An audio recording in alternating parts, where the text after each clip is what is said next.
now. Our first stop this morning coming off Philadelphia, where the Eagles and Jalen Hurts are barreling towards what feels in a lot of ways like a make-or-break season.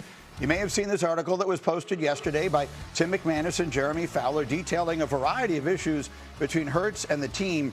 And at the center of it all, of course, is an Eagles passing attack that at times looked just so bad last year, leading to internal frustration, most notably from star receiver A.J. Brown. You don't need me to go over all the things that happened there. But with Schefter here, I've got two quarterbacks to talk about this with. And so, Tim, let me start with you. You read the story. Is there a red flag that jumped out to you? What was the most noteworthy thing in it that fans should know if they haven't seen it?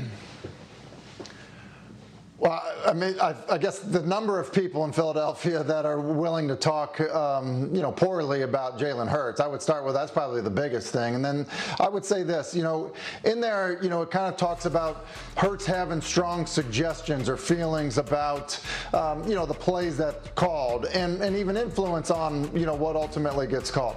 That's normal. I think what's not normal and what definitely comes off in the kind of tenor of the piece is that, at times, it almost portrays that it was like defiant from Hurts in terms of what was called and then what was, from the sideline and then what ultimately, was called either in the huddle or at the line of scrimmage.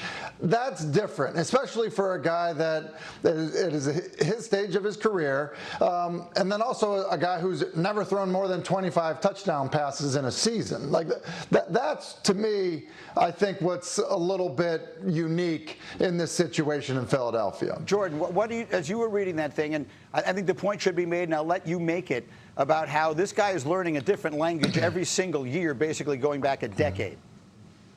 Yeah, for starters, I hate the premise of the article because they're talking about a single moment in that Niners playoff game where Verts was called twice in a row. I don't have a problem with that. Everybody's an armchair quarterback. Everybody can look back and go, hindsight's 20/20. Verts is a play that can look completely different on any different coverage. If you have too high, you're going to go a bender with some hole shots. If you got a cover 4, you're going to have comebacks in 2 seams. If you got man coverage, you got 4 guys with man beaters. I don't dislike the play call, but you're right. It has nothing to do with that. It has to do with the fact that the offense got stale. Why did it get stale? Well, because they've had a different play caller every single year. The only year they had continuity was Shane Steichen. Jalen Hurts was 14-1 as a starter, and they went to a Super Bowl. He's had 11 different play callers dating back to his time in Alabama in 11 years. They need a system that Jalen Hurts trusts, because right now I think he trusts his eyes and what he's seeing, as he should, and making adjustments in real time. And when you lose, people question it. When you win, they don't. I think that's what the issue is. Here's the way I view it. For whatever reason, Jalen Hurts has become the focal point of a whole lot of attention, primarily negative attention. I'm not sure I understand exactly why. I'm not in the building on a day-to-day basis, so obviously I don't know the reality of it. Here's the part of it that I think is most interesting, and for that I turn to you, Schefter.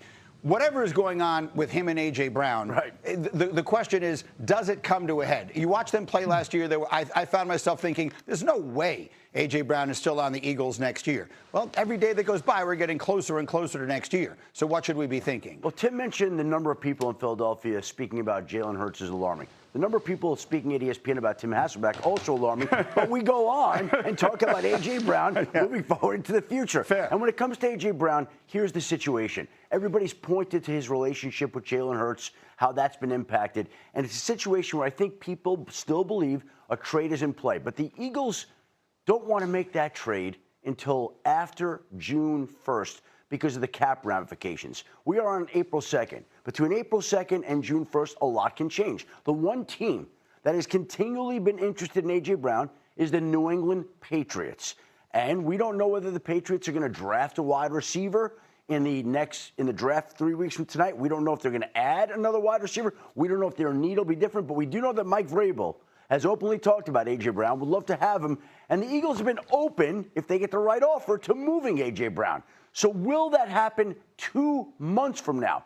There's certainly the possibility it will. And a lot of people point to that relationship between A.J. Brown and Jalen Hurts as one of the reasons that A.J. Brown would be interested in moving on. We wait to see if that happens. Yes, I mean, I don't have any insight whatsoever that others don't. I mean, beyond what I see on TV and what other people talk about, Tim, into the relationship between A.J. Brown specifically and Jalen Hurts. But I know what a happy person looks like. Right. And when I watch A.J. Brown play for the Eagles, he does not look like a happy person to me. That doesn't mean that can't change, but that looked like a player to me who needed a change of scenery.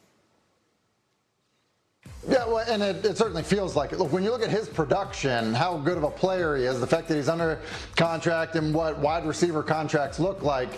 Listen, the other reason Philadelphia is, I guess, floating this idea out there that they would do it is because exactly that, Greeny. He's a disgruntled player that, is, I think, impacting the locker room and, the culture of the team. His production is going to be extremely hard to replace. So, yeah, there's no doubt that this is not a production performance situation with A.J. Brown. It is more, listen, this isn't working. The relationship isn't working. His frustration is impacting our football team. That's why we're even entertaining the idea of moving such a talented receiver. All right, let me leave it. Champion Fernando Mendoza put on a show at Indiana's Pro Day Wednesday, where scouts from all 32 NFL teams were in attendance. That's probably wishful thinking on behalf of 31 of those teams. After the workout, Mendoza spoke about his mindset as the NFL draft approaches.